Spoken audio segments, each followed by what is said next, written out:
Nous revoici au Pérou, à la Chambre de commerce et de culture de Belgique et du Luxembourg au Pérou.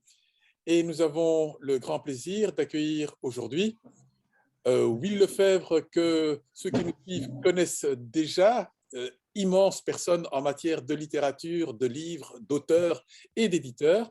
Et puis nous avons aussi au Pérou, cette fois, le plaisir de retrouver David Lefebvre et son épouse Gigi. Bonjour David, bonjour Gigi, bonjour Willy.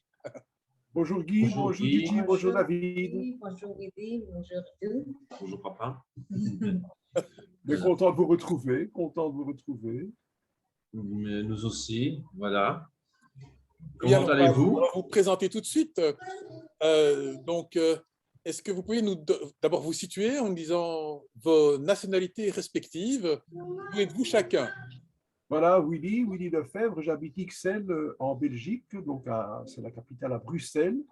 Je suis un ancien libraire, maintenant je suis à la retraite, mais toujours aussi passionné de lecture et de découverte littéraire. C'est pour ça que j'organise régulièrement des réunions avec des auteurs, avec des éditeurs, afin de partager nos coups de cœur mutuels et de les faire connaître à nos autres amis. Voilà. Merci Willy. À vous David ou Gigi, Bon, le premier qui veut parler des deux. moi, donc, je suis belge, né à Charleroi, et ouais, j'ai fait mes études en Flandre. J'ai été au collège à Bruges. J'ai fait donc latin, langue moderne, et après j'ai fait donc un master en architecture d'intérieur à Gand. Voilà. D'accord. Et vous Gigi? Je suis péruvien, je suis née à Lima, j'étudie aussi à Lima, à l'université féminine, c'est Sacré-Cœur, et architecture aussi. Et j'ai un master de certification verte pour l'architecture aussi. D'accord. Et comment se fait-il, Gigi, que vous nous parliez aussi bien en français? Oh, c'est une histoire. J'ai étudié français quand j'étais à l'université, parallèlement à l'université, mais je n'ai jamais parlé avec personne français, seulement avec David. Alors, justement, pour qu'on comprenne un peu comment il se fait que vous parlez l'un avec l'autre, dites-nous un peu qui vous êtes l'un par rapport à l'autre, comment vous vous êtes rencontrés, quelle est votre histoire? Je commence ou tu commences? Bon, ben, on s'est rencontrés par hasard par Facebook. J'ai participé à un concours de design à Courtrai, un concours international dont il consistait de faire un objet de design. Moi, j'ai conçu une chaise origami, type origami. Et bon, je n'ai pas gagné au concours, mais le projet a été partagé dans les réseaux sociaux, parmi Facebook. Et voilà, ils avaient partagé une image de 3D de cette chaise origami. Et un jour, j'ai aperçu dans la page de ce concours-là, une architecte péruvienne avait donné un like, un j'aime. Et j'ai commencé la conversation avec cette architecte péruvienne, qui était Gigi. Et peu à peu, on a commencé à se parler en anglais, hein, et après en français. Et voilà quoi. Ainsi, on a commencé à se faire connaître, non? Et vous êtes rapprochés, et il y a une belle histoire qui s'est terminée par aussi une petite Aurélie? Si. Donc, on a commencé à voyager, à se connaître. On s'est rencontrés à Nueva York. Donc, voilà. Et après, j'ai commencé à voyager au Pérou. Gigi a commencé à voyager en Europe. On a fait quelques changements. Et après quelques années, j'ai pris la décision de m'installer à Lima. Et voilà. Et après, en 2017, est venue une petite péruvienne belge dans notre vie, donc Aurélie Marie, voilà quoi, qui maintenant va avoir 4 ans au mois d'octobre. Ah, d'accord. Déjà. Et puis là, maintenant, vous exercez comme professeur aussi. Si, je suis professeur à l'université de Feminina de Sagrada Corazón, la UNIFE, dont Gigi fait part. Et maintenant, je donne cours aussi à la Toulouse-Lautrec. Et récemment, on m'a donné un nouveau poste comme professeur universitaire à la UCAL, l'Université catholique des sciences, arts et architecture. Oh, félicitations, belle panoplie. Merci. Et qu'est-ce que vous enseignez à vos élèves? J'enseigne un peu de tout. J'enseigne comment apprendre à travailler avec AutoCAD, avec des softwares d'AutoCAD, de 3D Studio Max pour faire de visualisation en 3D. J'ai enseigné aussi des cours d'architecture, d'intérieur. Et voilà, il y a plusieurs cours que j'ai fait. Donc, j'ai fait aussi retail aussi. Et j'ai aussi donné récemment un cours d'été au Mexique, comment faire des centres commerciaux. Voilà. Commerciaux. Ah oui, Commerciaux, d'accord. pardon. Des centres commerciaux. Tout à fait, pas de problème. Et vous, Willy, évidemment, quand on a un fils qui part comme ça de l'autre côté de l'océan, au bout du monde, quelque part, qu'est-ce que ça génère? Est-ce que c'est plutôt un enrichissement? Est-ce que c'est un grand vide? Comment ça se présente pour vous?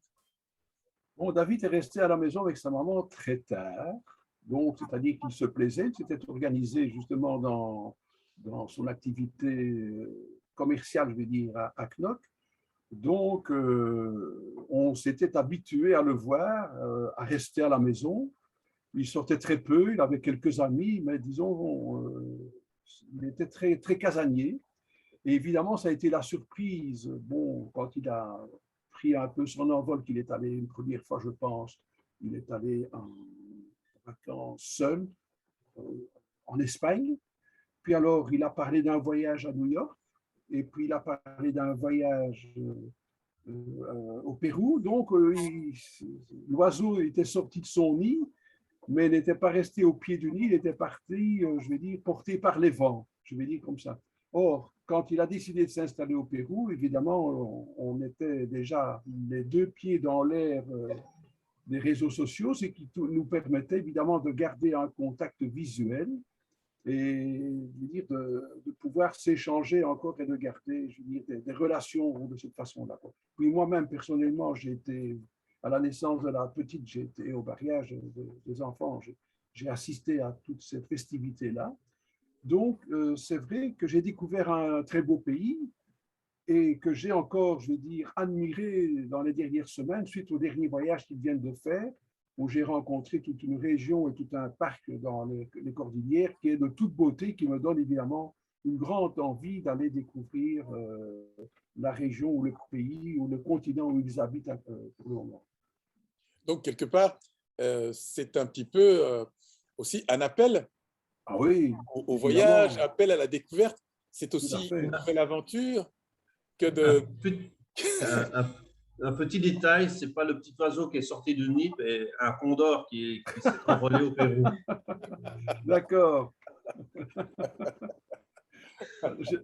Dis-moi, le petit oiseau s'est transformé en condor. C'est très beau. Ah, très beau. Oui, tout à fait. Et vous, Gigi, quel est votre regard maintenant sur cette belgitude qui arrive au Pérou et puis cette nouvelle aventure? C'est vrai, c'est aussi une nouvelle aventure. C'est un nouveau roman que vous écrivez à 3 maintenant.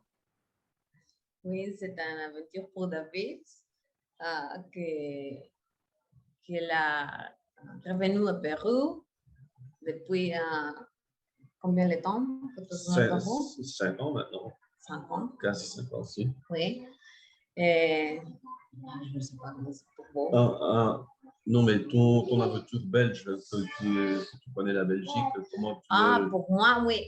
Bah, pour moi, c'est différent qu'il y a David parce que j'habite seule since j'ai 25 ans.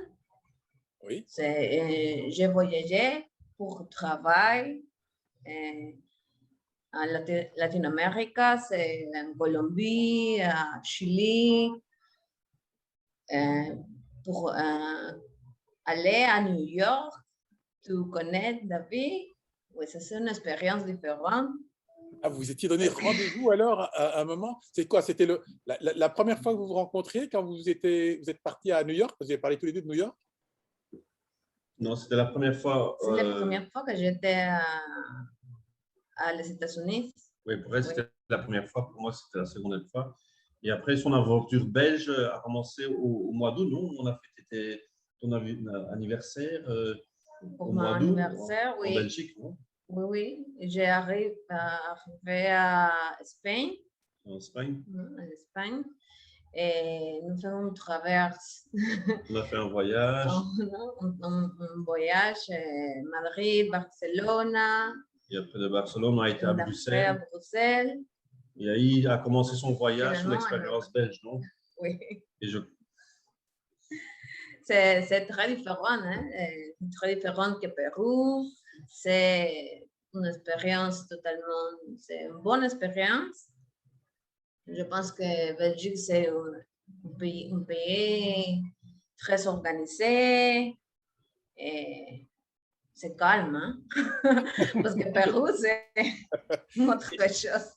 Et vous, Luigi, qui êtes architecte, est-ce que vous avez retrouvé en Belgique, à Bruxelles ou ailleurs, des éléments architecturaux qui vous rappelaient des éléments de Lima ou du Pérou? Oui, oui, il y a beaucoup de ressemblances de Lima Centre, le centre de Lima, oui. L'architecture néoclassique aussi. Je pense que oui, le palais de justice, à la place de Bruxelles. Oui, c'est beaucoup de ressemblances au ancien Lima. Ah oui, oui, tout à fait. Et c'est vrai que la ressemblance entre le palais de justice de Bruxelles et le palais de justice de Lima n'est pas fortuite. Le palais de justice de Lima est une copie du palais de justice de Joseph Poulartz à Bruxelles, en plus petit, sans la coupole. Et puis c'est vrai qu'on retrouve aussi beaucoup, on retrouve aussi dans la ville de Lima et d'autres villes d'ailleurs, des éléments architecturaux comme l'Art Nouveau, dont Bruxelles, évidemment, s'est fait un beau patrimoine, mais Lima a aussi quelques maisons extraordinaires comme la Casa Fernandini, des choses comme ça, où d'ailleurs le pavement est fait, enfin les carrelages du sol proviennent d'une entreprise belge qui est la Royal Bosch. Je ne sais pas si vous avez été visiter la Royal Bosch ou si vous connaissiez des éléments architecturaux, de construction ou des éléments qui sont venus vers le Pérou, en non. Belgique. Moi, personnellement, non. L'architecture, la peinture aussi. Il y a si on a découvert une chose, qu'il y avait quelques peintures de flamands primitifs qui on peut visiter et apprécier dans l'église San Francisco, non? Oui, l'église de San Francisco. Là, il y a quelques peintures, je crois que 2-3 tableaux de peintres flamands qui ont repris. Ça, on ne savait pas. C'était une découverte pour nous deux, non? Ah oui. En question d'architecture, non. Mais c'est vrai que la peinture flamande a été quand même fort importante avec l'arrivée ici catholique, cette espèce de mélange de cultures. Et c'est vrai que la peinture flamande a occupé une belle place. Et que ce soit sur Lima, Cusco ou dans d'autres églises et d'autres endroits, puisqu'au départ, c'était essentiellement des thèmes religieux qui étaient autorisés. C'est correct. C'est vrai, moi je vois aussi autre chose. L'autre jour, j'écoutais une émission qui se déroulait au Pérou. Et c'est vrai que dans les musées, ou bien même dans les riches maisons patriciennes, les gens montraient de la vaisselle européenne qui était justement cette vaisselle avec le seau bas, la louvière à l'arrière. Et là, ça m'a vraiment surpris de voir que ces gens avaient été, je vous dis, avaient essaimé leurs marchandises dans le monde entier, quoi. Donc, voilà, c'était une surprise pour moi aussi, quoi. C'est vrai que la relation entre la Belgique et le Pérou est beaucoup plus riche que certains n'imaginent. D'ailleurs, on a retrouvé, proche de la ville de Cusco, pas loin de la ville de Cusco, dans un petit village qui s'appelle Lucre, on a retrouvé des machines de la famille Sentner qui ont été faites à des machines électriques, textiles. C'était les premières machines semi-industrielles textiles, de textilerie qu'on a retrouvées sur l'extérieur de Cusco, et elles venaient de Belgique, elles venaient de Verviers. Ah, d'accord. Ce qui fait que Oui, c'est vrai qu'il Intéressant. il y a comme ça plein de...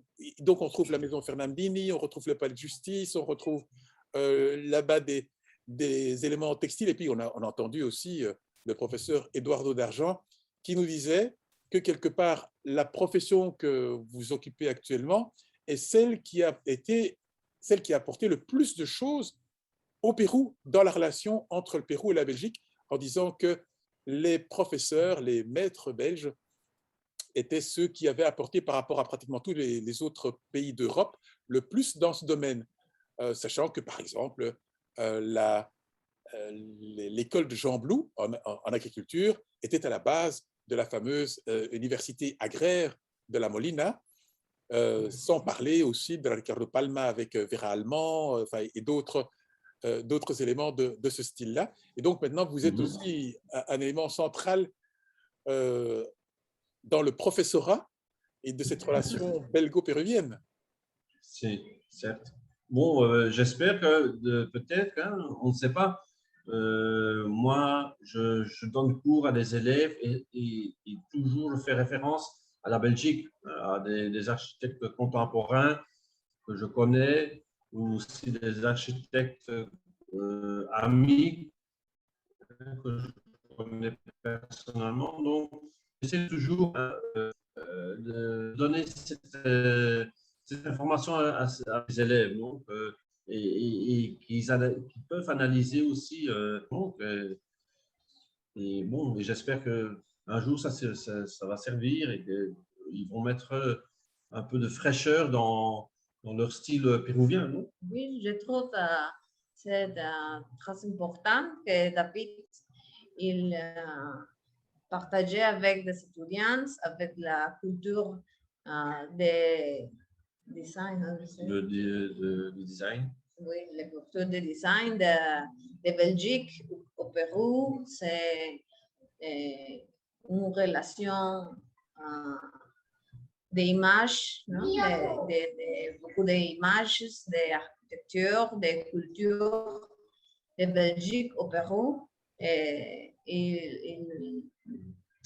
fait les relations très fortes, ¿no? pour Belgique au Pérou. On a vu aussi que vous étiez un grand artiste, David. Vous faites des peintures, des cadres tout à fait remarquables. Et d'ailleurs, je dirais qu'une des grandes signatures de Marc Page est de votre réalisation. Oui. On reconnaît bien Willy Lefebvre, magnifique, avec son chapeau, dans la réalisation que vous avez faite et qui est absolument somptueuse.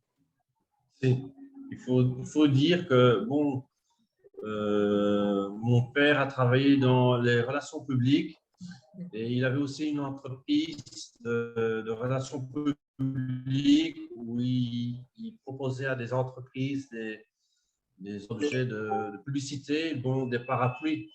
Je me souviens que parfois, mon papa me demandait de faire des petits logos ou des représentations pour des parapluies. Donc, par là, ça a commencé. Donc, j'ai dû créer un petit soleil sur un parapluie, et puis un petit logo par-ci, par-là pour mon entreprise locale. Et bon, c'est un cahier de notes des cours. Donc, dans mes cours de latin, sur les sommets du bureau de papa. Importantes, on retrouve des caricatures, des brouillons de professeurs que j'avais, ou aussi d'amis. élèves.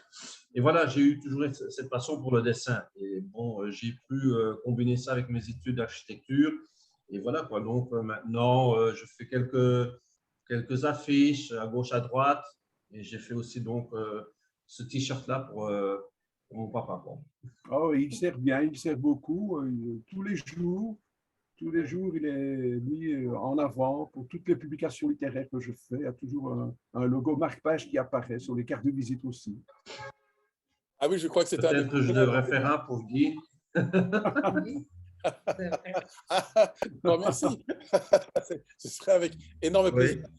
En venant, évidemment, ne souhaitant pas jeter d'ombre quelconque dans la grande propriété première de la chose, qui est celle de marque-page, qui doit le rester, bien sûr. Enfin, c'est amusant de voir un petit peu le don que David a de pouvoir saisir une idée, un objet, de pouvoir le mettre en valeur avec le regard bien particulier qu'il a et surtout dans les couleurs qui le caractérisent aussi dans l'œuvre artistique qu'il a. C'est aussi ce côté, je vais dire, artiste qui l'accompagne déjà depuis plus de 10 ans, si pas 20 ans. Depuis qu'il est tout jeune, il a toujours, comme il l'a dit tantôt, colorié, crayonné. Comme je le disais pendant qu'il parlait, surtout sur le sous-main du bureau du papa, il y avait toujours ce grand buvard qui était Oui, dessiné.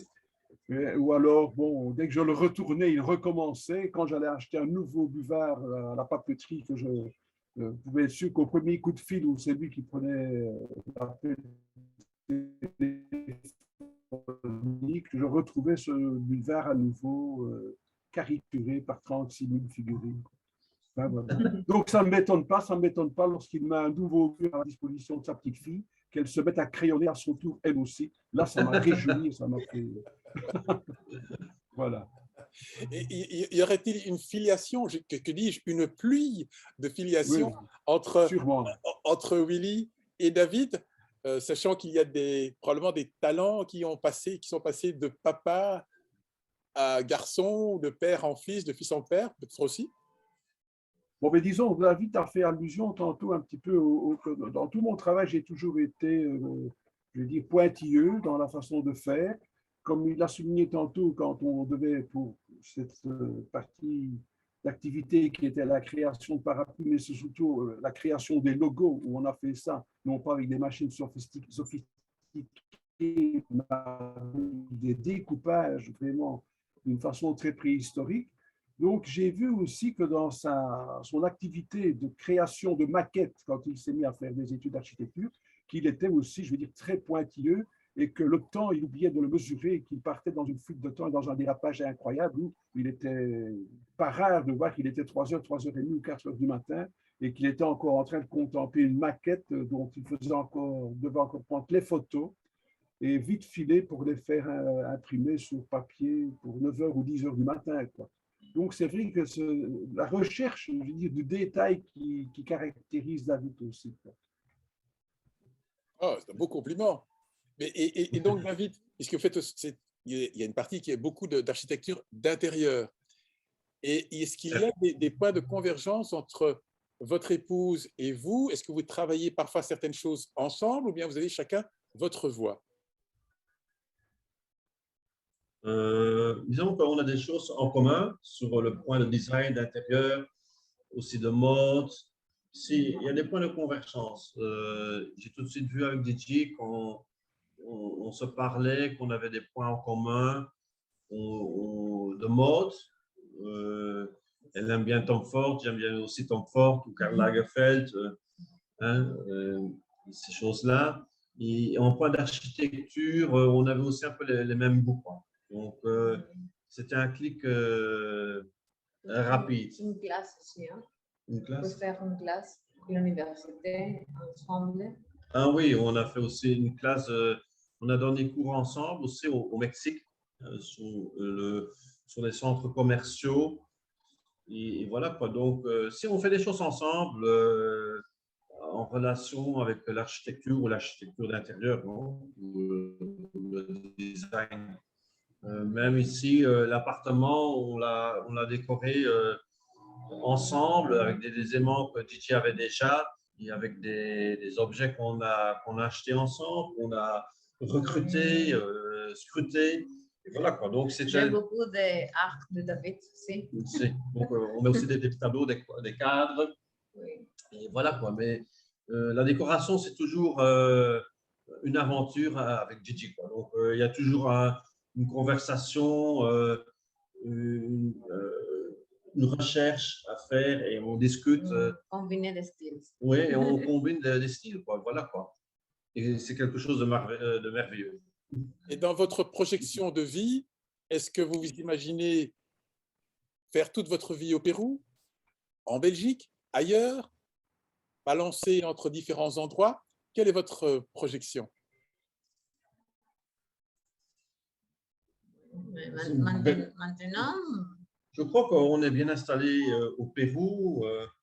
De projection, de futur, de vivre dans un autre pays, je ne crois pas. Peut-être en Belgique, je ne sais pas. Peut-être.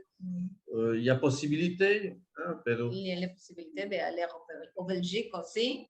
Et nous partons tout le temps avec David. Maintenant, nous sommes heureux au Pérou. On est heureux au Pérou. Mais il y a l'opportunité d'aller en Belgique. Pourquoi pas? Pourquoi Oui. pas? On n'a pas de problème aussi. Hein? On n'a pas de problème, mais on n'a pas de projection pour dire que bon, dans 5 ans, on va déménager. Non, on voit après. On voit après. Maintenant, on est stable. On a tout ce qu'il faut et maintenant, on se concentre à la génération future. Non? Oui, mais pour Aurélie, c'est important d'aller en Belgique pour faire les études. Peut-être. Oui, peut-être une fois que la petite va à ses 18 ans ou 19 ans, on veut étudier en Belgique, peut-être on peut l'accompagner, je ne sais pas, on verra, on verra. Mais il n'y a pas de projection future. Pour le moment, vous êtes un Belge expatrié heureux? Si. Heureux, en couple, bien sûr, en famille, bien sûr, mais là où vous êtes, j'entends. Si, je suis heureux. La première année, ce n'était pas difficile de s'adapter à ce choc culturel au Pérou. Ça n'a pas été facile. Je devais m'adapter et changer le clic. Mais maintenant, c'est heureux. Si, c'est clair. Et pour vous, qu'est-ce qui était le plus difficile à changer? Je connais la famille de Gigi. Je me suis intégré aussi dans son réseau d'amis. Je fais chaque fois de nouvelles connaissances. J'ai des connaissances aussi parmi vous, avec l'ambassade. Donc, aussi, je me sens heureux et je suis content d'être ici et de pouvoir dire que j'ai vécu au Pérou, j'ai fait cette expérience-là, j'ai pris cette décision-là qui n'est pas facile. Ce n'est pas donné à tout le monde. Et voilà quoi. Donc, je crois que je suis content d'avoir pris cette décision. Et voilà. Et voilà, il nous reste quelques minutes à peine. C'est une réflexion que je me faisais aussi lorsque j'ai vu les photos de leur dernier voyage. Quand j'ai vu où ils étaient dans ce cadre magnifique et que je voyais la petite qui était là-bas, il y a des milliers, des millions de gens, des millions d'enfants qui n'ont pas eu l'occasion de se retrouver dans ce cadre-là, dans cette ambiance-là, là où ils étaient.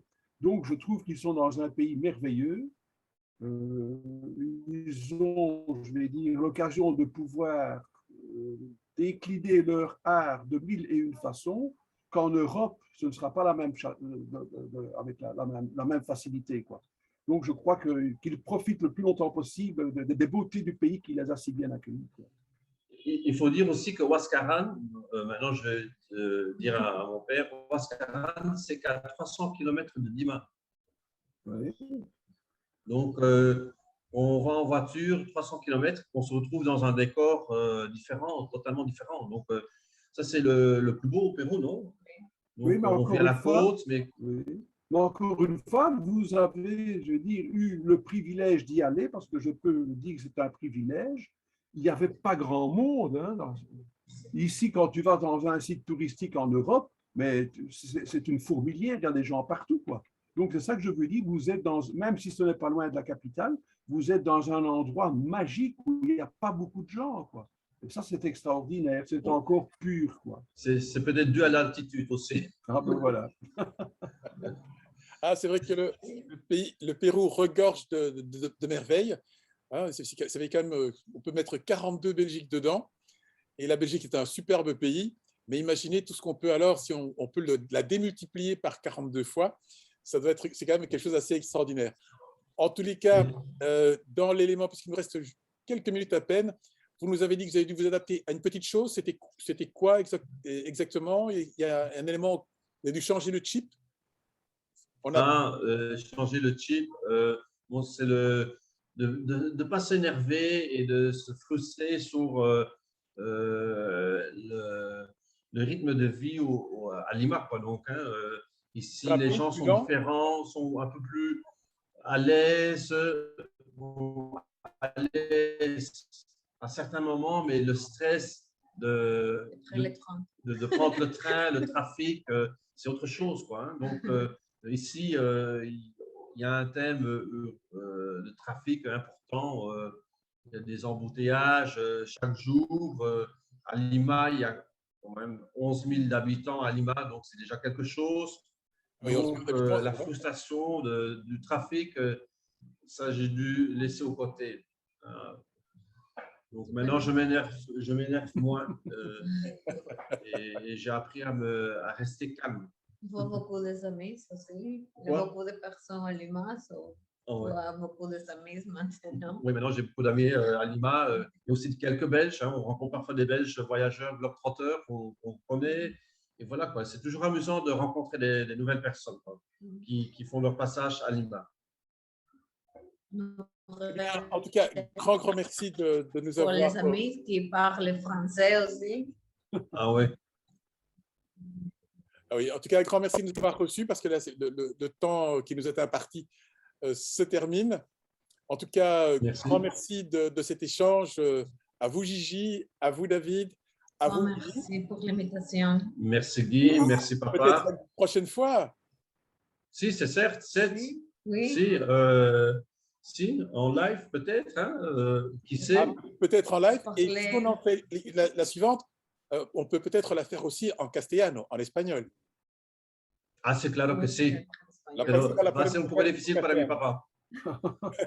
Al menos que ya aprendió un poco el castellano, ¿no? Je vais m'y mettre un peu. Oui, je vais m'y mettre un peu. Tout ça est ici, regarde. Si jamais j'avais une colle, je l'avais sous la main. C'est bien, c'est bien. Voilà.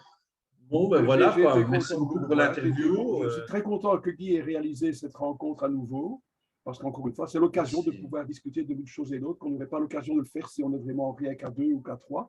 Mais ici, comme Guy a l'art de toujours nous guider vers des pistes surprenantes, c'est toujours un grand plaisir de l'écouter et de suivre ces différentes émissions aussi. Guy est un bon médiateur, quoi. Voilà. Tout à fait. Il a cette qualité-là. Oui. Voilà, merci beaucoup. À très bientôt, David. À très bientôt, Gigi. Gigi, bon anniversaire.